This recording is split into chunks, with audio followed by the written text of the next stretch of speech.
Chapter 9. Goodbye, Granny. Mr. and Mrs. Warden returned from the south of France a few days later. They had not had a good holiday. Mr. Warden had fallen asleep in the sun and was horribly burned. The top of his bald head was a glowing red and 3 layers of skin had peeled off his nose. He couldn't sit down without crying. Mrs. Warden had been bitten by 300 mosquitoes. Attracted by her body spray, they had invaded her bed and bitten every inch from her ankles to her ears. Her face in particular was dreadfully swollen. When Mr. Warden had woken up beside her the following morning, he had actually screamed. Wolfgang and Irma returned from Hungary the day after. They had enjoyed their holiday so much that in the 4 weeks they had been away they had forgotten how to speak English. They had brought everyone souvenirs of Hungary, a beetroot for Mr. Warden, a book of Hungarian poetry for Mrs. Warden, and furry hats for Joe and Granny.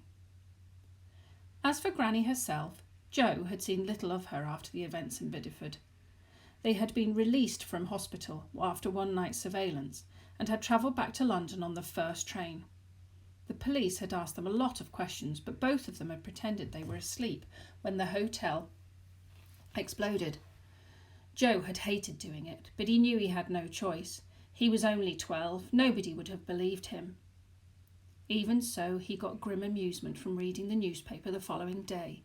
He had always suspected you couldn't believe half the things you read in the papers, but now he knew it was all a pack of lies. 300 grannies perish in hotel horror. Faulty fuse blamed for Bideford bang. Britain grieves for grannies. Queen Mum sends message. He had stayed with Granny at Thattleby Hall for 5 days, but in that time he had barely seen her.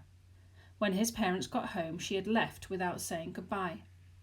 However, she had managed to play one last mean trick on him. On Sunday, a new nanny arrived. Apparently, Granny had interviewed and selected her personally before she had gone. The new nanny was a short, plain woman wearing no makeup and a dress that seemed to have been fashioned out of a potato sack. Her hair was grey, as indeed was the rest of her. Her name, she said, was Miss Whipsnade. Miss Whipsnade, Wolfgang announced as he opened the door to her.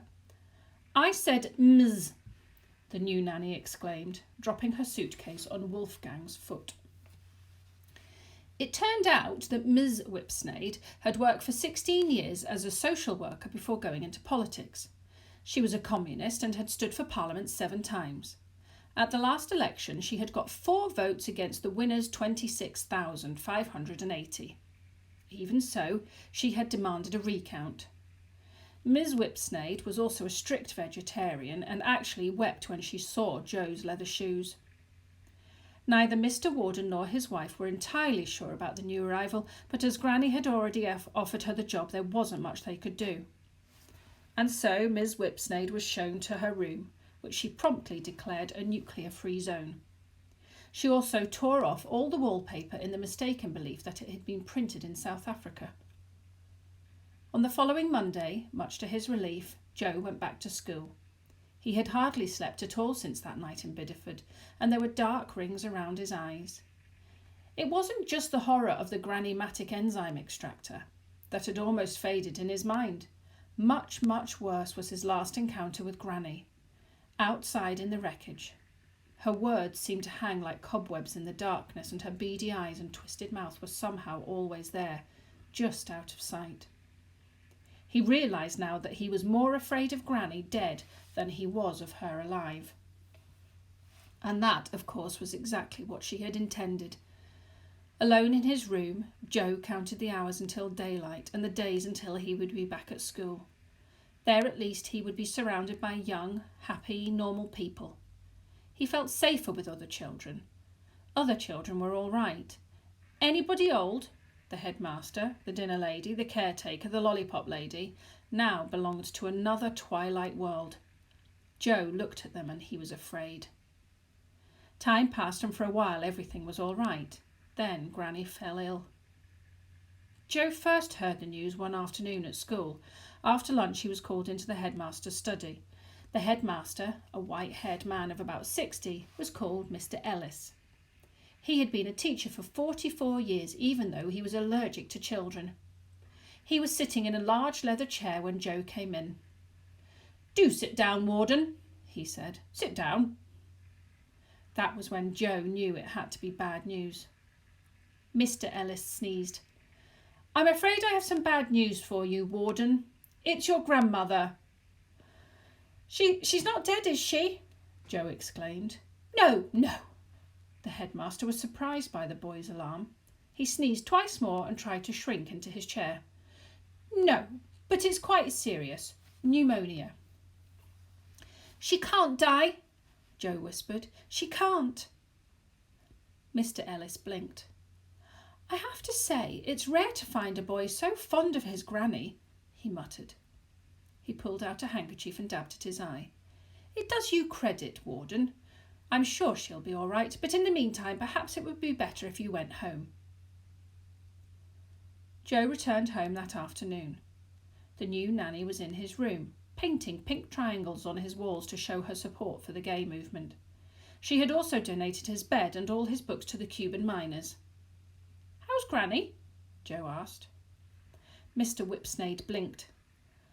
"Her name is Ms. Kettle," she snapped, "as a term granny is both sexist and worse ageist." "How is she?" "I haven't heard. For some reason your parents refused to speak to me." For the next few days there were a lot of comings and goings at Thattleby Hall. Car doors slammed at all times of the day and night, and Mr. and Mrs. Warden seemed to speak permanently in whispers. Nobody told Joe anything, and the first inkling he had that things were really serious was when he saw his uncles David and Kurt arrive at the front door. The relations never came to the house unless it was for Christmas or a funeral, and Christmas had been over long ago. Listening at the door, Joe learned that Granny's pneumonia had got worse and that her doctors had more or less given up hope. His uncles were already arguing about her will. And then on Friday morning came the news: Granny had died in her sleep. At breakfast, Wolfgang and Irma were both tearful. Meanwhile, Ms. Whipsnade, imitating the burial customs of the Tamahara Indians, danced in the garden and set fire to the summer house. Later that morning, as soon as the fire brigade had gone, Mrs. Warden went to Harrods and bought herself a black Yves Saint Laurent dress with a crepe tunic, silk veil and diamante trim. Mr. Warden spent most of the time on the telephone. He then drank an entire bottle of champagne. Irma assumed he was drowning his sorrows, but Joe wasn't so sure. Certainly his father was singing merrily enough when he was carried to bed. The funeral took place on the Sunday. It was a terrible day. The weather had turned, and the various relatives, the Wardens and the Kettles, had to battle their way into the cemetery against the howling wind and rain. It seemed that the entire family had turned out. Michael, David, Kurt and Nita were all there, along with Joe's 4 cousins, all in black shorts, the rainwater streaming in rivulets down their legs. But there were other relatives too: tiny Aunt Cissy, fat cousin Sidney, and twitching Uncle Jeff. Then there was Uncle Fred, who had flown all the way from Texas to be there, and several other relatives who Joe didn't recognise. Wisely, the vicar kept the sermon short. The weather was just too horrible. After 2 minutes, Aunt Cissy was actually blown into the open grave by a particularly vicious gust of wind. The rain lashed down and all the colour ran out of Uncle Fred's suit. Soon he was standing in a puddle of blue ink. About halfway through the service there was a great flash of lightning, and Uncle David had an epileptic fit. The 4 cousins left early with chilblains. Even the vicar looked alarmed and managed to get most of the words wrong. All in all, it was a dreadful affair. But worse, in some ways, were the days that followed. Joe had been left out of everything, as if he were too young to understand funerals, deaths and the rest of it. As for Miss Whipsnade, she had been fired after she had told Mrs. Warden that her mother had not died so much as been recycled. A great silence had descended on Thattleby Hall. It wasn't that the house was in mourning.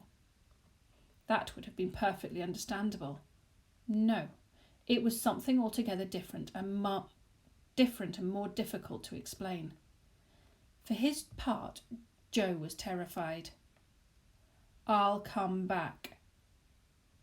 What could he do? He couldn't sleep. He couldn't even relax. He had lost so much weight that he had to look twice to find himself in the mirror.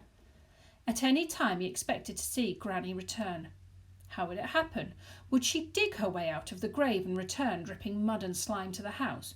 Or would she come in the night, materialising suddenly above his bed and floating around the room? Not for a minute did he doubt that Granny would return.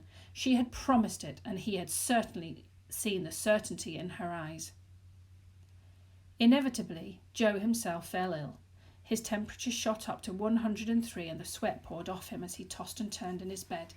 He hadn't eaten anything for a week, and his ribs were so pronounced that Wolfgang, much to everyone's amazement, was able to use them to demonstrate his skill as a xylophone player.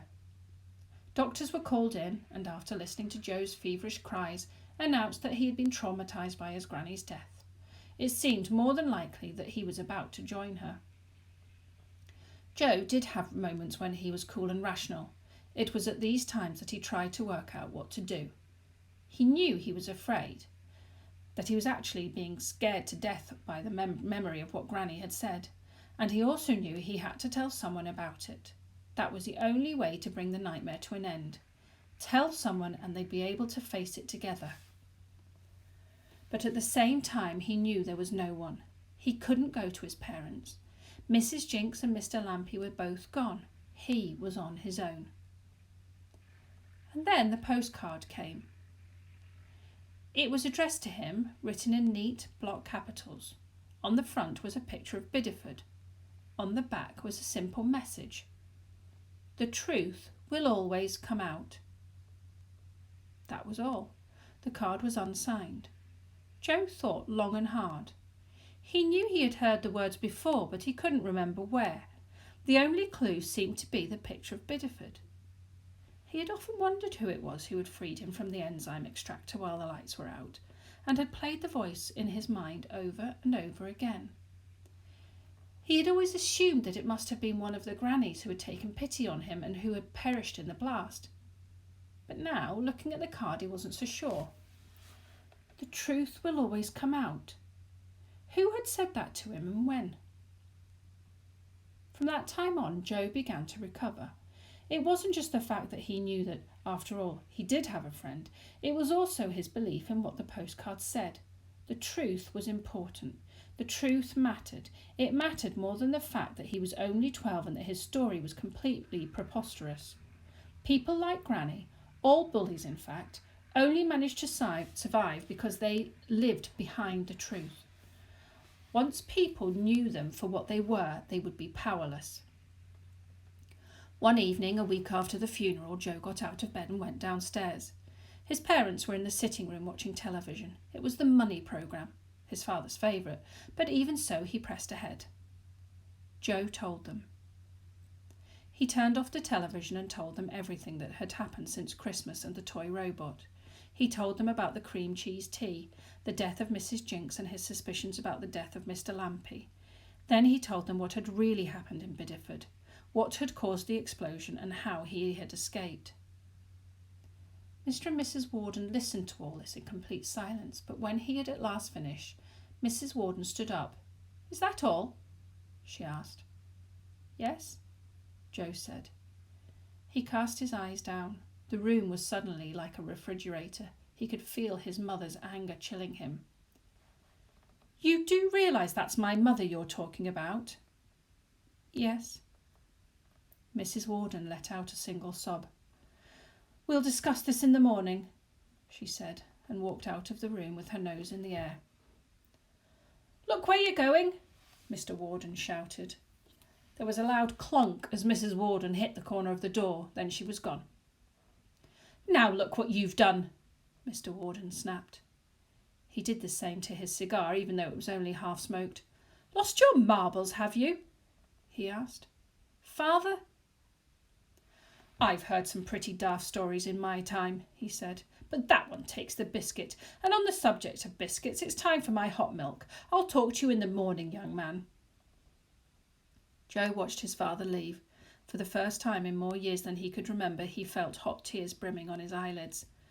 "I hate this house," he muttered. "I hate them all." He was still holding the mysterious postcard. Now he tore it into pieces. He didn't care who had sent it any more. Nobody would ever believe him. Nobody cared about him. He was nobody. That was the truth. Later that evening, Mr. and Mrs. Warden lay in bed. Mr. Warden had decided against the hot milk and was sipping a glass of brandy instead. Mrs. Warden was half concealed under an ice pack which was pressed against her face where the door had hit her. "That story," Mr. Warden muttered. "It was ridiculous." "Ludicrous," Mrs. Warden agreed. "Outrageous. Monstrous. Your mother, she would never have behaved like that. Of course not. No." There was a long silence. "She was rather horrible to me once or twice, though," Mr. Warden murmured. "Of course I adored her. She was your mother, but she could be difficult." "I suppose so," Mrs. Warden agreed. "I mean, she never liked me," Mr. Warden went on.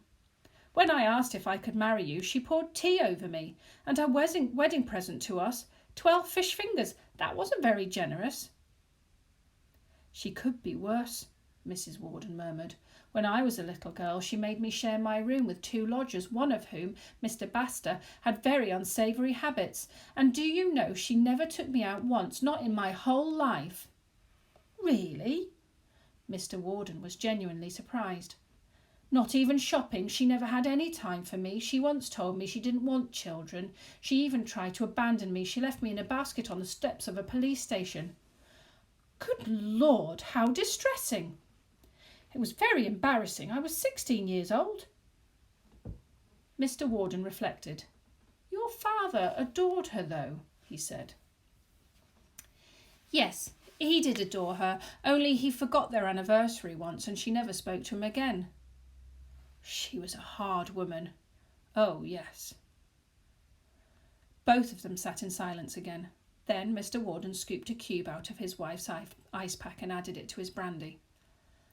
"I suppose Jordan's story could be true, then," he muttered. "Yes, I suppose so. I mean, she was a hard woman. Very hard." On the mantelpiece the clock struck 10, although in fact it was 9:30. The clock had never worked properly since Granny, in a moment of anger, had stamped on it. "Of course," he went on, "it's very sad your mother passing away like that." "It's devastating," Mrs. Warden agreed. "Tragic. Terrible. Too awful. I'll miss her." Mr. Warden took a large gulp of brandy. "Will you?" Mrs. Warden asked. "Well, I will a bit." Mr. Warden swallowed. "But to tell you the truth, my love, I wasn't 100% fond of her." "Not 100%? No, 50 perhaps?" "Well, not even 50. Mr. Warden frowned. "I know it's a horrible thing to say, my angel, but no, if you really want the truth, I wasn't very fond of her at all." Mrs. Warden slid the ice pack off her head. Most of it had melted now anyway. "Nor was I," she whispered. "What?" "Oh, Gordon, it's dreadful of me. She was my mother, but I have to admit it. It's true. I really didn't love her." "I never looked forward to her visits," Mr. Warden said. "I dreaded them. I hated them. I loathed them." Mr. and Mrs. Warden looked at each other, and in that moment, perhaps the first true moment they had shared together in 20 years of marriage, they understood many things. The first was that they had lied to each other. The second was that they had lied to themselves. That was about what was so odd and uncomfortable about this period of mourning. They weren't really mourning at all. They weren't glad that old Mrs. Kettle was dead. They would never have thought that about anyone. But they couldn't honestly say they would miss her, which was what they had been saying. That was all a lie. Their marriage was full of lies too. They could see that now, sitting in bed with Mrs. Warden's ice pack dripping onto the electric blanket, and without saying anything, they knew they had come to a crossroads. Mrs. Warden was beginning to wonder if perhaps, just possibly, she hadn't treated her only child just a little bit like her mother had always treated her. And Mr. Warden, too, was asking himself what sort of father he had really been. For that matter, what sort of husband had he been? What sort of man was he? Everything had been poisoned by lies. And then both Mr. and Mrs. Warden had the same thought at the same time. "That business about her coming back," Mr. Warden said. "She won't," Mrs. Warden muttered. "I mean, let's be adult about this, Gordon, dearest. It's not possible. It's absurd, nonsensical, out of the question." Mr. and Mrs. Warden edged closer to each other in bed. Mr. Warden put his arms around Mrs. Warden. Mrs. Warden put her arms around Mr. Warden. There was a sudden fizz, a flash, and all the lights in the house went out as the electric blanket short-circuited. The two parents were plunged into blackness. "She won't come back," Mr. Warden's voice quavered in the dark. "She can't." But they were still clinging onto each other when dawn finally broke and the first fingers of light announced the next day.